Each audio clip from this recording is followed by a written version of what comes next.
Hello बच्चों, welcome back to Omega Classes. आज जो है रैपिड रिवीजन सीरीज जो हम कर रहे हैं उसमें आज हमारा डे 4 है। और डे 4 में हम आज स्टार्ट करने वाले हैं एक नया चैप्टर, और उस नया चैप्टर का नाम क्या है? इलेक्ट्रोकेमिस्ट्री। अगर हम बात करें इलेक्ट्रोकेमिस्ट्री की बच्चे, तो इलेक्ट्रोकेमिस्ट्री जो है आपके लाइफ में बहुत सारी जगहों पर ऑलरेडी यूटिलाइज्ड हो रही है। जैसे अगर हम बात करें, आपके पास टीवी का रिमोट होगा, एसी वगैरह के रिमोट होंगे, तो आपने टीवी एसी रिमोट के अंदर सेल देखा होगा छोटा सा। उस सेल के अंदर क्या होता है? केमिकल्स होते हैं, और उन केमिकल्स से क्या मिलती है? इलेक्ट्रिसिटी प्रोड्यूस होती है, जिसकी वजह से हम एसी, टीवी या अलग अलग चीज़ों को कंट्रोल कर पाते हैं। आप अपने आसपास देखोगे तो बैटरीज आपके फ़ोनों के अंदर हैं, तो वो सारी चीज़ें ऑपरेट हो रही हैं। गाड़ियों के अंदर, व्हीकल के अंदर, बाइक के अंदर छोटी सी बैटरी लगी होती है, और आजकल तो इलेक्ट्रिक बाइक का ज़माना हो गया, तो वहाँ भी बैटरीज हैं। तो कहने का मतलब, ये जो चैप्टर है पूरा का पूरा बात करेगा किसके बारे में? बैटरी सेल के बारे में, और इनका वर्किंग कैसे है, और ये किस तरीके से बनते हैं, और किस तरीके से केमिकल एनर्जी से इलेक्ट्रिकल एनर्जी हम प्रोड्यूस करते हैं इसमें। क्लियर? तो अगर आपको ये बात समझ में आ गई है कि चैप्टर कौन सा है और इसमें हम क्या बात करने वाले हैं, तो स्टार्ट करते हैं चैप्टर। तो सबसे पहले भाई साहब चैप्टर का नाम लिख लेते हैं, और चैप्टर का नाम क्या है? Electrochemistry.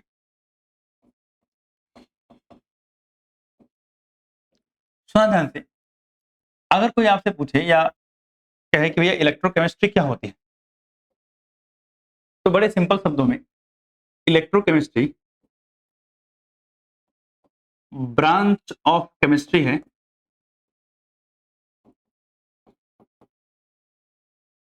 that deals with a study of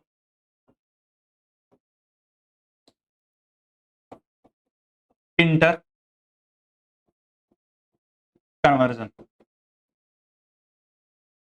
that deals with the study of interconversion of electrical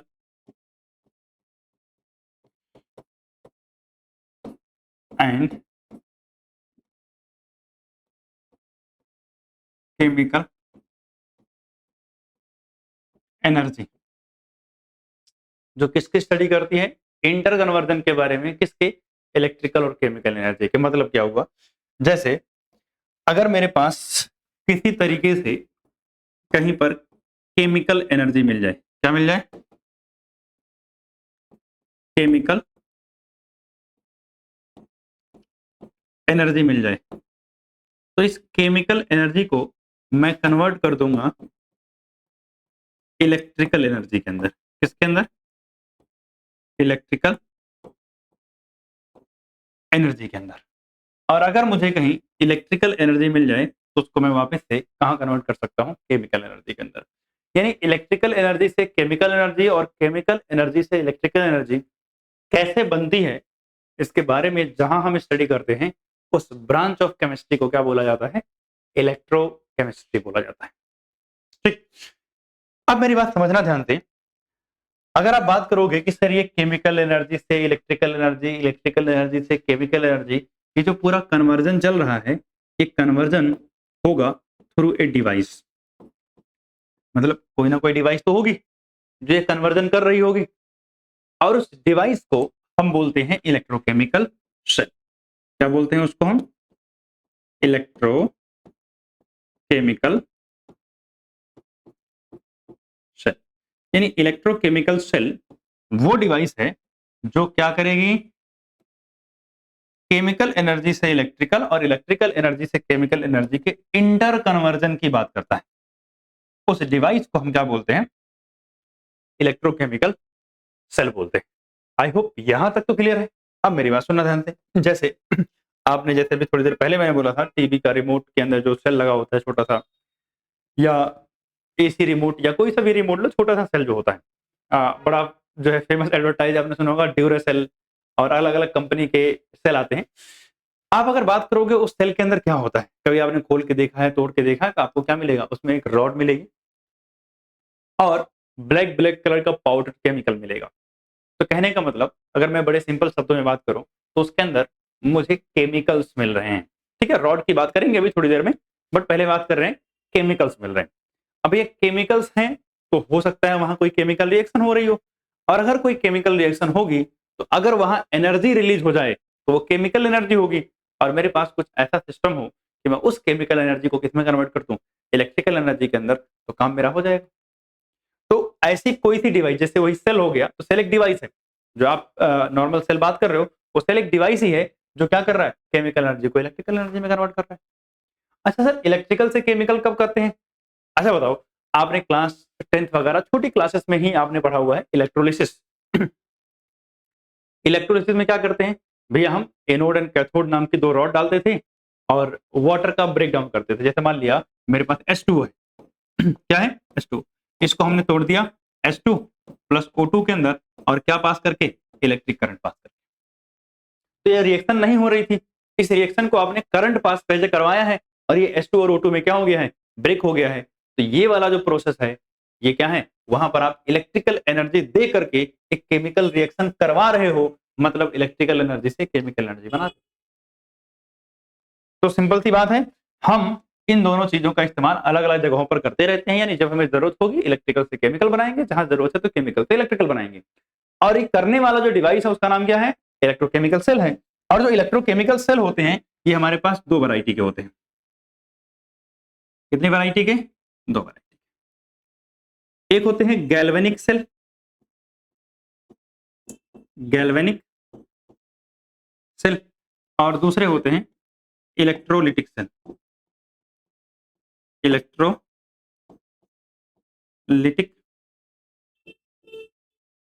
cell. अगर हम बात करें गैल्वेनिक सेल में, तो एक होता है हमारे पास, मतलब गैल्वेनिक सेल का ही दूसरा नाम एक क्या है, वोल्टिक सेल। क्या नाम है, वोल्टिक सेल भी नाम है। अब सुनना ध्यान से, अगर मैं बात करूं गैल्वेनिक सेल की, तो गैल्वेनिक सेल हम उस सेल को बोलते हैं जहां पर हम केमिकल एनर्जी से इलेक्ट्रिकल एनर्जी बनाते हैं, जहां पर हम केमिकल एनर्जी से क्या बनाते हैं, इलेक्ट्रिकल एनर्जी बनाते हैं। वेयर एज जब हम बात करते हैं इलेक्ट्रोलिटिक सेल की, तो यहां हम इलेक्ट्रिकल एनर्जी से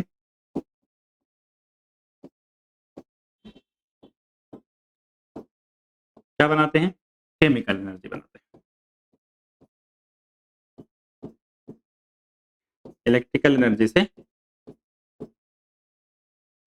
केमिकल एनर्जी बनाते हैं। अब मेरी बात सुनो ध्यान से, अगर हम गैल्वेनिक सेल के अंदर केमिकल एनर्जी से इलेक्ट्रिकल एनर्जी बना रहे हैं, इसका मतलब केमिकल रिएक्शन अपने आप हो रही होगी। जब केमिकल रिएक्शन अपने आप होगी तो उसमें से एनर्जी प्रोड्यूस होगी, और उसी एनर्जी का यूटिलाइजेशन हम करेंगे टू प्रोड्यूस इलेक्ट्रिसिटी। इसका मतलब गैल्वेनिक सेल के अंदर जो रिएक्शन होती है वो कैसी होती है, स्पॉन्टेनियस रिएक्शन होती है। कौन सी रिएक्शन होगी, स्पॉन्टेनियस रिएक्शन। और अगर कोई रिएक्शन स्पॉन्टेनियस हो तो उसका डेल्टा जी कितना होता है, सर उसका डेल्टा जी होता है नेगेटिव। यानी किसी भी स्पॉन्टेनियस रिएक्शन के लिए गिब्स फ्री एनर्जी कैसी होती है, नेगेटिव होती है। वेयर इलेक्ट्रोलाइटिक सेल के अंदर इलेक्ट्रिसिटी पास करके कोई केमिकल रिएक्शन करवा रहे हो, मतलब रिएक्शन अपने आप नहीं हो रही है, मतलब यहां पर कैसी रिएक्शन होंगे, non spontaneous reaction, non spontaneous reaction. और अगर हम बात करें इसके डेल्टा जी की, इसका डेल्टा जी कैसा होगा, पॉजिटिव होगा। क्लियर बात। तो हमें एक आइडिया लग गया कि सर गैल्वेनिक सेल क्या है, इलेक्ट्रोलाइटिक सेल है क्या है। अगर बात करूं तो इस चैप्टर के अंदर सबसे पहले हम बात करने वाले हैं गैल्वेनिक सेल की, इलेक्ट्रोलाइटिक सेल की, फिर इलेक्ट्रोलाइटिक सेल के अंदर कंडक्टेंस, कंडक्टिविटी वगैरह क्या होती है ये समझना है, और लास्ट में हमारे पास बैटरी और कोरोजन पढ़ना है। तो यही टॉपिक्स है हमारे पास। तो सबसे पहला टॉपिक आज जो हमें स्टार्ट कर रहे हैं वो क्या है, गैल्वेनिक सेल या फिर वोल्टिक सेल। क्लियर बात। तो चलते हैं आगे। तो सबसे पहले हेडिंग डालेंगे गैल्वेनिक सेल, गैल्वेनिक सेल। कौन सा सर, गैल्वेनिक सेल। अगर हम बात करें गैल्वेनिक सेल के अंदर, तो जो बेसिक बातें आपको पता होना चाहिए वो क्या है, पीछे मैंने कुछ बातें बता दी कि सर यहां पर हम केमिकल एनर्जी से क्या बनाएंगे, इलेक्ट्रिकल एनर्जी बनाएंगे। यही बात क्लियर। यहां पर रिएक्शन जो होगी वो सर स्पॉन्टेनियस होगी, स्पॉन्टेनियस रिएक्शन। सर इसका जो डेल्टा जी होगा वो नेगेटिव होगा। ये तीनों बातें तो मैं पीछे ही बता चुका हूं, लेकिन सुनना मेरी बात ध्यान से। जो गैल्वेनिक सेल हम पढ़ने वाले हैं उस सेल का नाम है डैनियल सेल। कौन सा नाम है? Daniel cell. डैनियल सेल किसका बना होता है? कॉपर और जिंक का बना हुआ सेल होता है, उसे हम क्या बोलते हैं? डैनियल सेल बोलते हैं। इसके बारे में हम चैप्टर में डिटेल में बात करेंगे। और सुनना मेरी बात ध्यान से, यानी गैल्वेनिक सेल को स्टार्ट करने से पहले हमें कुछ बातें पता होनी चाहिए। और वो कुछ बातें क्या हैं? वो बातें हैं कि सर एक रिडॉक्स रिएक्शन क्या होती है, एक इलेक्ट्रोड का मतलब क्या होता है, वगैरह वगैरह। सबसे पहले हम बात करते हैं सर एक रिडॉक्स रिएक्शन का क्या मतलब होता है और रिडॉक्स रिएक्शन क्या होती है। तो अगर हम बात करें रिडॉक्स रिएक्शन की, तो आपको पता है ऐसी रिएक्शन वेयर या in which oxidation and reduction and reduction occurs simultaneously. यानी ऐसी रिएक्शन जहां पर ऑक्सीडेशन और रिडक्शन एक साथ में हो उसे क्या बोलते हैं? Redox reaction. अब रिडॉक्स रिएक्शन में एक ऑक्सीडेशन है और एक रिडक्शन है। तो सर ऑक्सीडेशन क्या होता है? सर ऑक्सीडेशन होता है लॉस ऑफ इलेक्ट्रॉन। और अगर कोई पूछे कि सर रिडक्शन क्या होता है, तो रिडक्शन होता है gain of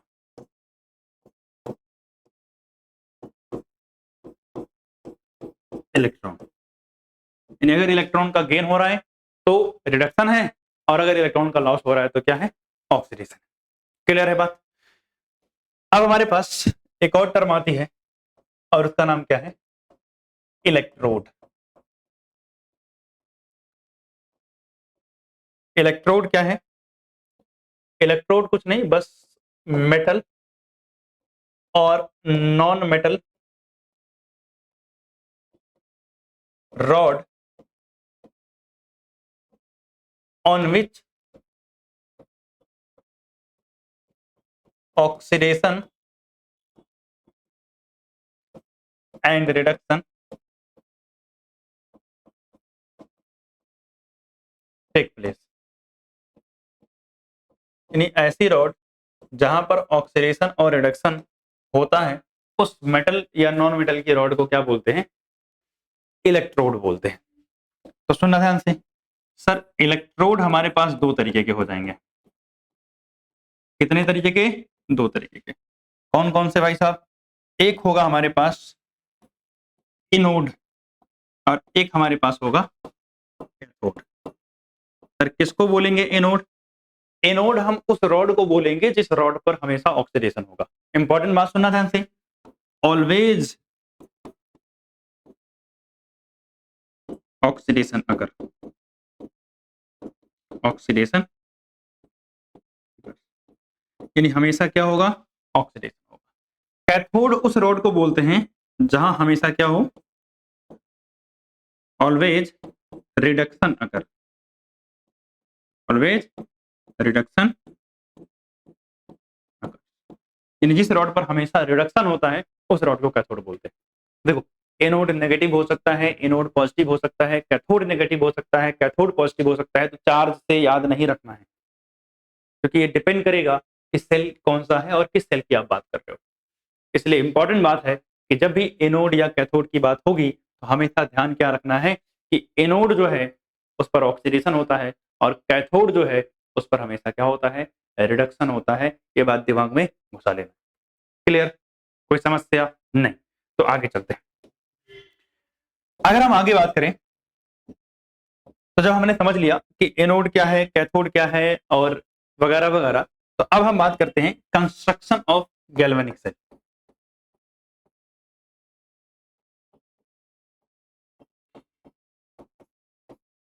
construction of galvanic cell.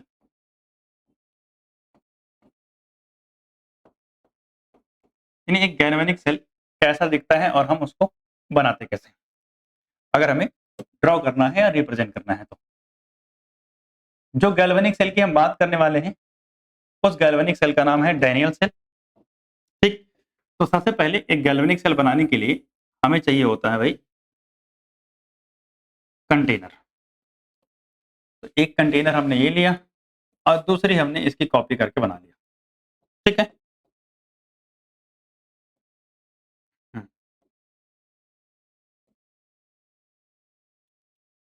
ठीक। इस कंटेनर के अंदर हमने लगा दी एक रॉड।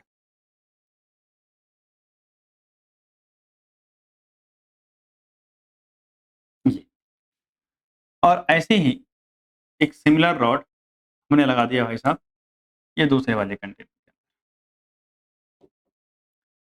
और हमने इस रॉड को कनेक्ट कर दिया वाया वायर और यहाँ बीच में लगा दिया एक छोटा सा बल्ब। ठीक है, यहाँ पर कंटेनर के अंदर हमने रख रखे हैं कुछ इलेक्ट्रोलाइट। जैसे इस कंटेनर के अंदर हमारे पास एक सॉल्यूशन है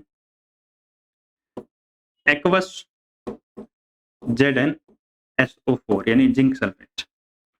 इसके अंदर भी हमारे पास कुछ सॉल्यूशन मौजूद है and that solution is aqueous copper sulphate. ठीक, ये जो रॉड है ये किसकी रॉड है? कॉपर की रॉड। ये वाली जो रॉड है वो बनी हुई है जिंक की। ठीक, तो मतलब एक इलेक्ट्रोड जिंक का है और एक इलेक्ट्रोड क्या है? कॉपर का है।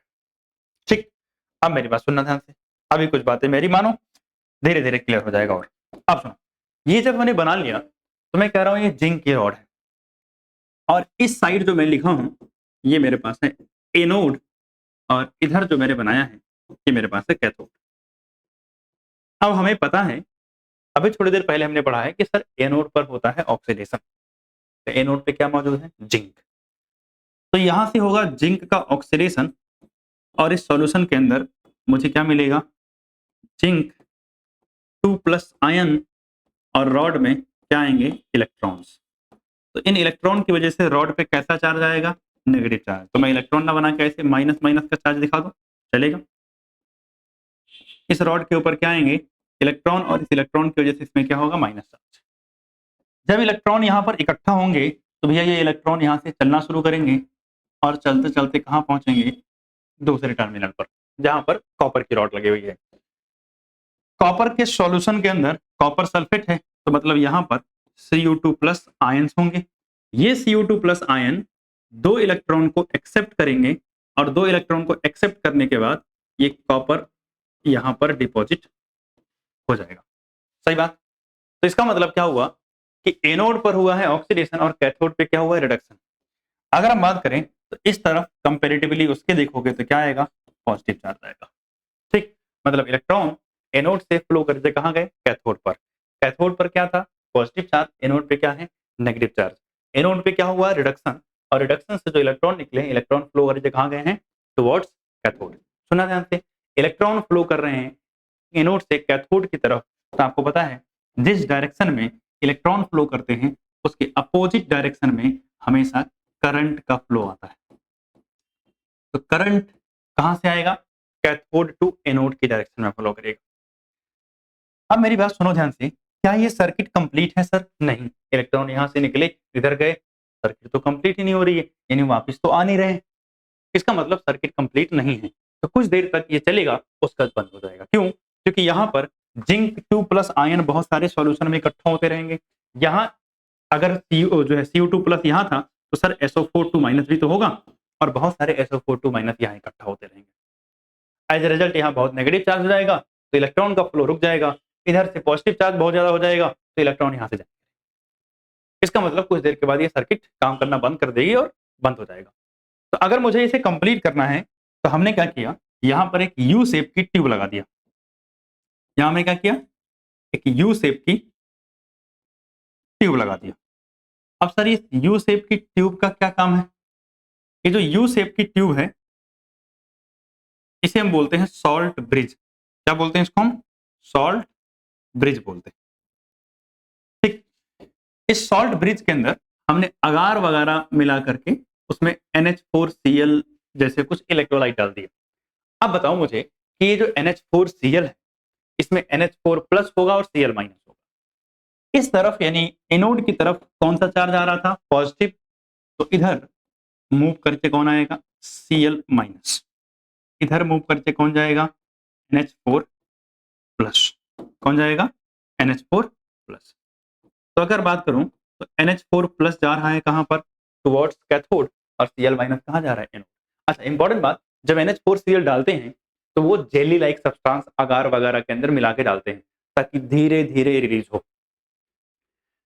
यानी जो चार्ज डेवलप हो रहा था एनोड और कैथोड की तरफ सॉल्यूशन के अंदर, उसको न्यूट्रलाइज करने का काम कौन करेगा? ये सॉल्ट ब्रिज के अंदर मौजूद इलेक्ट्रोलाइट करेंगे। अब यहाँ का इफेक्ट न्यूट्रलाइज हो गया। ऊपर से ये सर्किट क्या हो गई है? कंप्लीट। यानी यहां से इलेक्ट्रॉन गए और ये वापस आ गए, यानी सर्किट क्या हो गई है? कंप्लीट।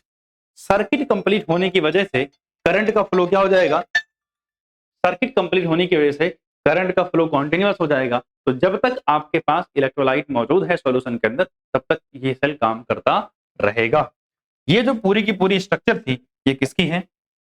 एक डैनियल सेल की है। किसकी है? एक डैनियल सेल की है, जो आपको पता होना चाहिए कि कुछ इस तरीके से दिखता है। अब मेरी बात सुनो ध्यान से। इसमें कुछ बातें जो आपको ध्यान रखनी है वो क्या है कि हमारे पास एक जुगाड़ होता है याद करने का, loan.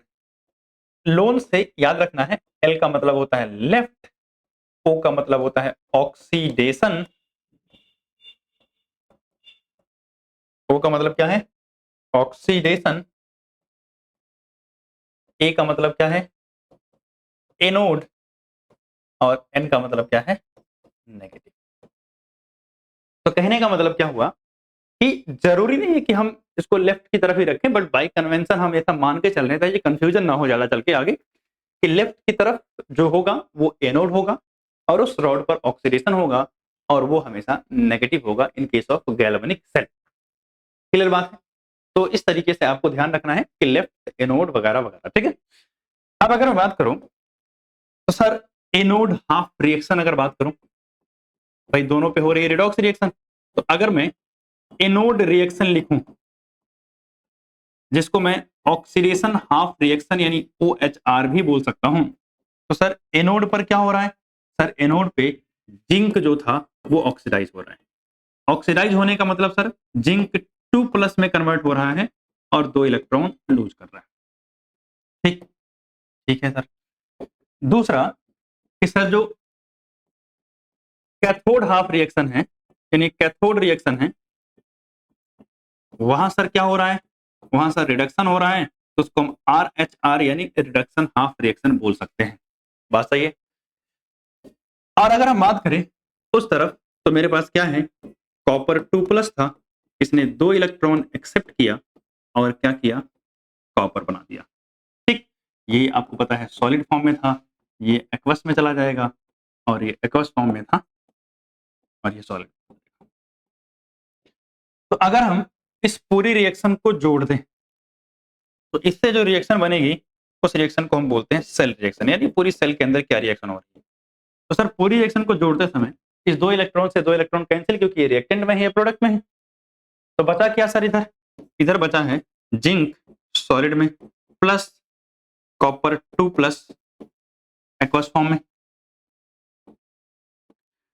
Tips zinc 2 plus, zinc 2 plus, ये है एक्वस फॉर्म में प्लस कॉपर और ये क्या है? Solid form.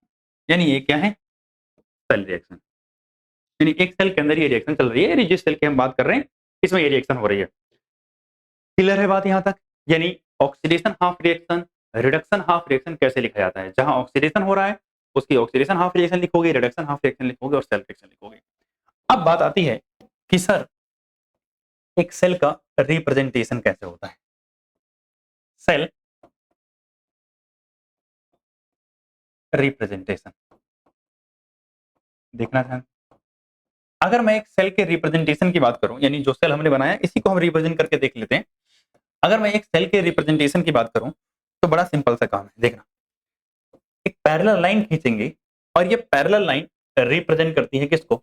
सॉल्ट ब्रिज को। यानी ये जो पैरेलल लाइन है ये एक्चुअली में है क्या? This is salt bridge, salt bridge. ठीक, अब सुनना, इसके जो लेफ्ट साइड है और ये हमारा राइट साइड, जो लेफ्ट साइड है उधर हम लिखते हैं क्या? ऑक्सीडेशन वाली रिएक्शन। क्या लिखते हैं? ऑक्सीडेशन वाली रिएक्शन। एक मिनट जस्ट, तो हम लेफ्ट साइड क्या लिखते हैं? ऑक्सीडेशन वाली रिएक्शन। अब लेफ्ट साइड में ऑक्सीडेशन, तो ऑक्सीडेशन किसका हो रहा है? सर जिंक से जिंक 2+। जिंक था मेरे पास और ये जिंक से क्या बना रहा है? जिंक 2+। तो क्या मैं ऐसे लिख सकता हूं? सर जिंक मेरे पास था सॉलिड स्टेट में और अभी ये कन्वर्ट किस में हो गया है? जिंक 2+ में एक्वस स्टेट। इस तरीके से लिखा जाता है। ठीक है, राइट साइड में क्या लिखते हैं? Reduction reaction. तो रिडक्शन में क्या हो रहा है सर? कॉपर 2+ से कॉपर बन रहा है, तो क्या करेंगे सर? कॉपर 2+ और यहाँ क्या डालेंगे? एक्वस स्लैश, यहाँ क्या बन रहा है? कॉपर। और कॉपर कैसे बन रहा है? सॉल्ट।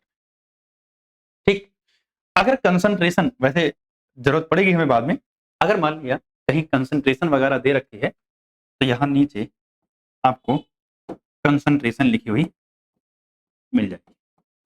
ठीक है ना? कंसंट्रेशन, जैसे कॉपर की कंसंट्रेशन कितनी है, जिंक की कंसंट्रेशन कितनी है, ये कहाँ यूज होगा? जब आप नस्ट इक्वेशन के क्वेश्चन सॉल्व करोगे तो इस्तेमाल होगा। तो अगर कोई कंसंट्रेशन वगैरह दे रखी है तो यहाँ नीचे लिखी हुई मिल जाएगी। क्लियर बात? कई बार यहाँ बगल में भी लिखा होता है तो कोई दिक्कत वाली बात नहीं है। इस तरीके से एक सेल को रिप्रेजेंट किया जाता है। तो अगर मैं बात करूं तो मैंने बात की गैल्वेनिक सेल कैसे बनता है, यानी हमने पीछे बात की डैनियल सेल की। उसके बाद हमने बात की कि एक हाफ रिएक्शन ऑक्सीडेशन और रिडक्शन की कैसे लिखते हैं, सेल रिएक्शन कैसे लिखा जाता है, एंड देन उसके बाद एक सेल को रिप्रेजेंट कैसे किया जाता है, एक सेल को रिप्रेजेंट कैसे किया जाता है। ठीक है ना? तो अगर हम बात करें इसके बाद जो हमारे पास समझने वाली चीज है वो क्या है सर? ये सॉल्ट ब्रिज क्या होता है? तो अगर मैं सॉल्ट ब्रिज की बात करूं तो याद रखना कि salt bridge is a U shaped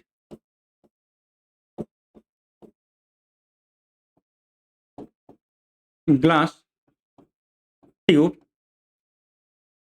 having electrolyte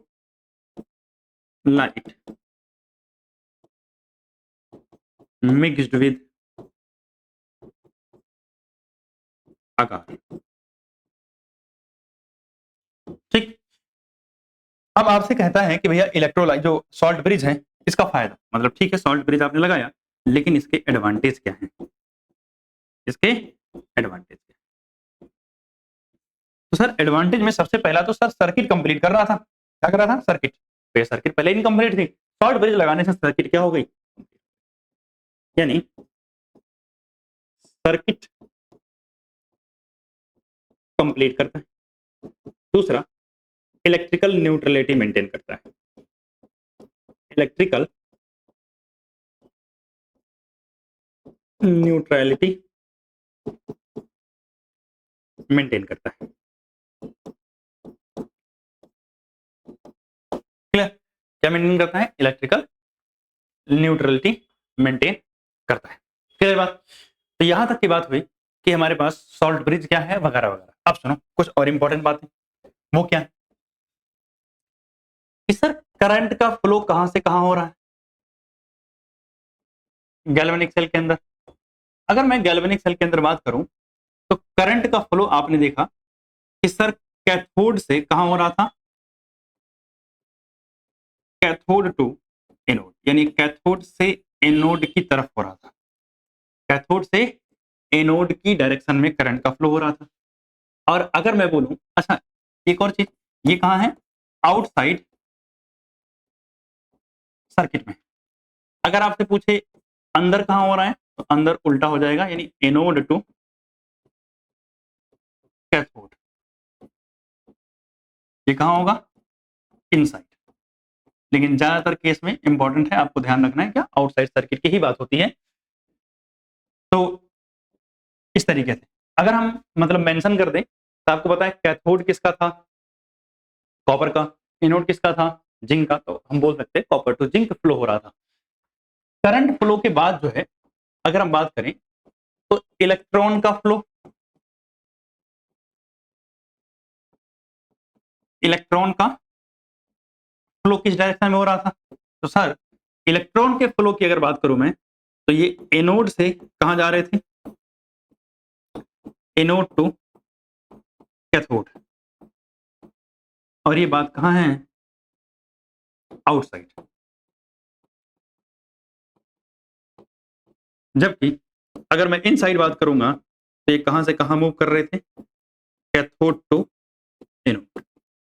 वैसे ज्यादातर बातें मैं बार बार कह रहा हूं कि हम किसकी करते हैं, आउटसाइड की ही करते हैं, यानी क्वेश्चंस में आपको आउटसाइड का ही पूछा जाता है। तो अगर आप देखोगे, तो इलेक्ट्रॉन एनोड से निकल के कैथोड की तरफ गया है, जबकि करंट उसके अपोजिट डायरेक्शन में चल रहा है। क्लियर, अब सुनना, यानी हमने करंट के फ्लो की बात कर ली, इलेक्ट्रॉन के फ्लो की बात कर ली, वगैरह वगैरह। अब हमारे पास जो टर्म आती है, उसका नाम है इलेक्ट्रोड पोटेंशियल। कौन सा पोटेंशियल, इलेक्ट्रोड पोटेंशियल। सुनना ध्यान से, इलेक्ट्रोड पोटेंशियल का जो हमारा सिंबल होता है वो होता है ई। क्या होता है, ई। समझ, आपने अभी देखा कि हमारे पास एक सॉल्यूशन था कंटेनर के अंदर, और सॉल्यूशन के अंदर एक रॉड लगी हुई थी। वो रॉड हो सकता है एनोड हो, वो रॉड हो सकता है कैथोड हो, डिपेंड करेगा कि सर उस पर ऑक्सीडेशन हो रहा है या रिडक्शन हो रहा है। अब ये जो रॉड है, इस रॉड को मैं जनरली इलेक्ट्रोड बोलता हूं, तो मैं इलेक्ट्रोड ही लिख रहा हूं। और यहां क्या था, इलेक्ट्रोलिटिक सॉल्यूशन, इलेक्ट्रोलिटिक सॉल्यूशन। अब इस इलेक्ट्रोलिटिक सॉल्यूशन और इस इलेक्ट्रोड के बीच में पोटेंशियल डिफरेंस होता है। क्यों, क्योंकि भाई आपको पता है, अगर आप पिछले वाली सेल की ही बात करो, तो अगर मान लिया ये रॉड में जिंक की मान लूं, यानी एनोड मान लूं, तो आपको पता है सॉल्यूशन के अंदर जिंक 2 प्लस आयन थे और रॉड पे नेगेटिव चार्ज था, यानी प्लस और माइनस के बीच में क्या होगा, चार्ज सेपरेशन, तो एक पोटेंशियल आएगा। और अगर पोटेंशियल आएगा, तो उसी को तो हम क्या बोलते हैं, इलेक्ट्रोड पोटेंशियल। किसके बीच में है, इलेक्ट्रोड एंड इलेक्ट्रोलिटिक सॉल्यूशन। तो पोटेंशियल किसके बीच में, potential between electrode and electrolyte. Electrode और इलेक्ट्रोलाइट के बीच में जो पोटेंशियल होता है, उस पोटेंशियल को हम किस नाम से जानते हैं, उस पोटेंशियल को हम इलेक्ट्रोड पोटेंशियल के नाम से जानते हैं। अब सर ये जो इलेक्ट्रोड पोटेंशियल है, ये दो तरीके का है। कितने तरीके का, दो तरीके का।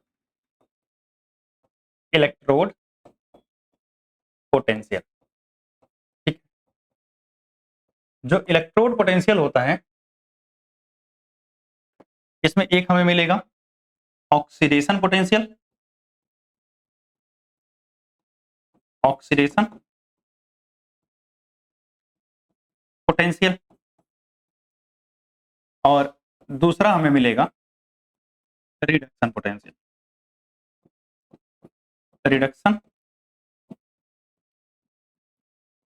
पोटेंशियल। अगर मैं बात करूं ऑक्सीडेशन पोटेंशियल की, सर ये किसके बीच में होगा, बिटवीन एनोड एंड इलेक्ट्रोलाइट। और ये किसके बीच में होगा भाई साहब, बिटवीन कैथोड, क्योंकि रिडक्शन कहां होता है, कैथोड पे, तो कैथोड एंड इलेक्ट्रोलाइट, यानी कैथोड और इलेक्ट्रोलाइट के बीच में जो होगा वो रिडक्शन पोटेंशियल, और एनोड और इलेक्ट्रोलाइट के बीच में ऑक्सीडेशन पोटेंशियल। सुनो, एंड सबसे इंपॉर्टेंट है इसका रिप्रेजेंटेशन। अगर मैं रिप्रेजेंटेशन की बात करूं, तो देखना ध्यान से, जैसे अगर मैं गैल्वेनिक सेल की ही बात करूं, जिसकी हमने डैनियल सेल की बात की थी, उसमें हमने देखा था कि जिंक ऑक्सीडाइज हुआ था, यानी जिंक का एनोड था। तो अगर मैं जिंक Zn/Zn2+ लिखा है, तो आप देखना ध्यान से, जिंक से जिंक 2+, मतलब ये तो ऑक्सीडेशन है। तो ये जो रिप्रेजेंटेशन है ये किसका है?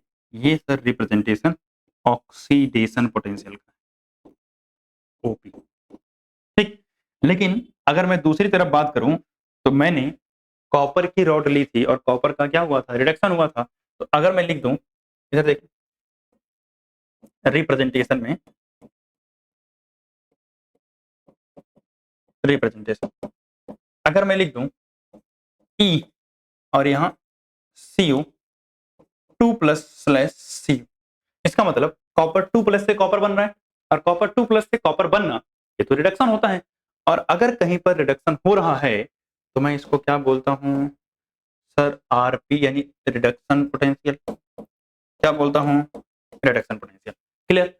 इस तरीके से आपको आइडेंटिफाई करना है। ई के नीचे लिखा रहेगा Zn2+, मतलब अगर पॉजिटिव चार्ज बढ़ रहा है तो देख के बदल जाता है, जिंक से जिंक 2+ मतलब 2 इलेक्ट्रॉन लूज किया होगा, और जो लूज करता है वो तो ऑक्सीडेशन है, इसका मतलब ये ऑक्सीडेशन पोटेंशियल है और ये रिडक्शन पोटेंशियल है। अब सुनो यहीं पर, अच्छा एक और बात यहीं पर लिख दूं, जो इलेक्ट्रोड पोटेंशियल है, इलेक्ट्रोड पोटेंशियल डिपेंड्स ऑन, पहला टेम्परेचर पे डिपेंड करता है और दूसरा कंसंट्रेशन पे डिपेंड करता है। किस पे डिपेंड करता है? कंसंट्रेशन, यानी टेम्परेचर और कंसंट्रेशन बदलने पर इलेक्ट्रोड पोटेंशियल बदल जाएगा, ध्यान रखना इसको। अब आगे देखते हैं। आगे अगर देखें तो हमारे पास आता है स्टैंडर्ड इलेक्ट्रोड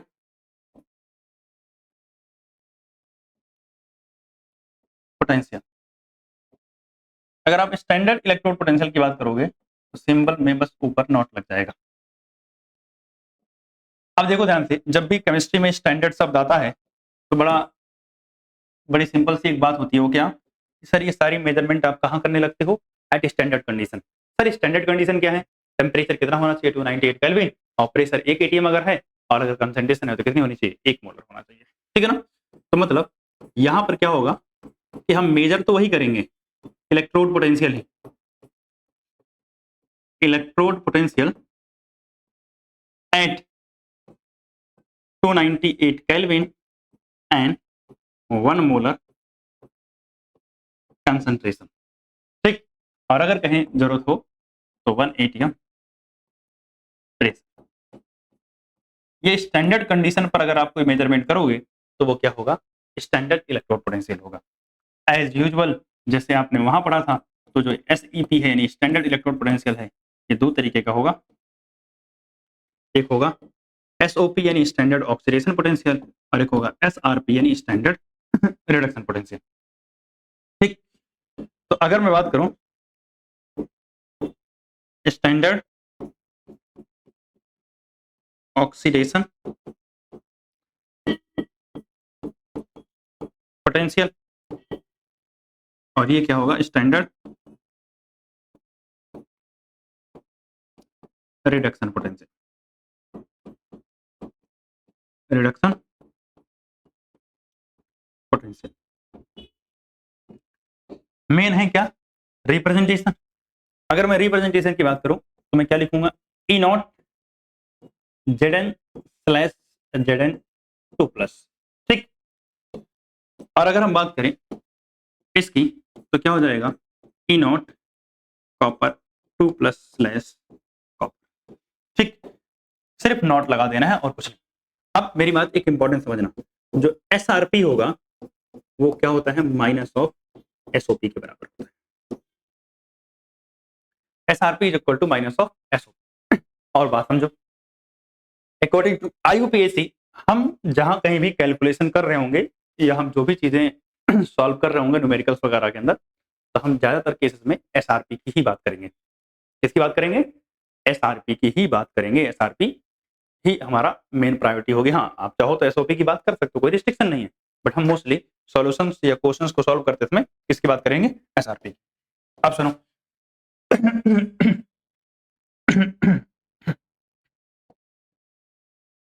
अगर हम बात करें तो अगर किसी का एसआरपी क्या है, ज्यादा है, एसआरपी क्या है किसी का ज्यादा, और दूसरा अगर किसी का एसआरपी क्या है कम, तो जिसका एसआरपी ज्यादा है उसका होता है रिडक्शन। क्या होता है उसका? रिडक्शन। और अगर किसी का एसआरपी कम होगा तो उसका क्या होगा? ऑक्सीडेशन। यानी अगर मुझे एसआरपी की वैल्यू दी हो तो मैं ये बता सकता हूँ कि कौन ऑक्सीडाइज होगा और कौन रिड्यूस होगा। ठीक, तो ये बात याद रखनी है, एसआरपी ज्यादा मतलब क्या होगा? रिडक्शन, और एसआरपी कम मतलब उसका क्या होगा? ऑक्सीडेशन होगा। ठीक, इसके बाद हमारे पास आता है सेल पोटेंशियल, या आप बोलो standard cell potential. Standard cell potential. अगर मैं स्टैंडर्ड सेल पोटेंशियल की बात करूं तो यार क्योंकि स्टैंडर्ड वर्ड लगा है तो क्या होगा? ई नॉट सेल। भाई सेल पोटेंशियल क्या है? पूरे सेल का पोटेंशियल। जब मैं इलेक्ट्रोड की बात कर रहा था तो इलेक्ट्रोड के बीच में, यानी इलेक्ट्रोड और इलेक्ट्रोलाइटिक सॉल्यूशन के बीच में, लेकिन अब मैं सेल पोटेंशियल की बात कर रहा हूं, यानी potential between anode and cathode. ये क्या है? Potential between anode and cathode, और स्टैंडर्ड है तो at 298 kelvin and 1 molar concentration. अगर हम बात करें इसके फॉर्मूले की तो sir E naught cell is equal to होता है E naught of cathode minus E naught of. वैसे तो हम और भी तरीके हैं बहुत सारे निकालने के, और इंपॉर्टेंट बात है, मैं पहले कह रहा हूं कि यहां पर जो मैंने पोटेंशियल यूज किया है कैथोड या एनोड का, वो हमने इस्तेमाल किया है एसआरपी। एसआरपी यूज्ड, यानी हमने इस्तेमाल क्या किया है? एसआरपी। अगर आप एसओपी इस्तेमाल करोगे तो फॉर्मूला बदल जाएगा। क्या हो जाएगा? फॉर्मूला चेंज हो जाएगा। तो कहने का मतलब E cell is equal to cathode minus anode. अब समझो कैथोड के ऊपर क्या होता है? रिडक्शन। तो आप बोल सकते हो ई नोट रिडक्शन माइनस ई नोट जो है ऑक्सीडेशन। ये भी आप बोल सकते हो, आपकी चॉइस है। हम मोस्टली इसी फॉर्मूले का इस्तेमाल करेंगे। हाँ, अगर एक और फॉर्मूले की बात करूं तो ई नोट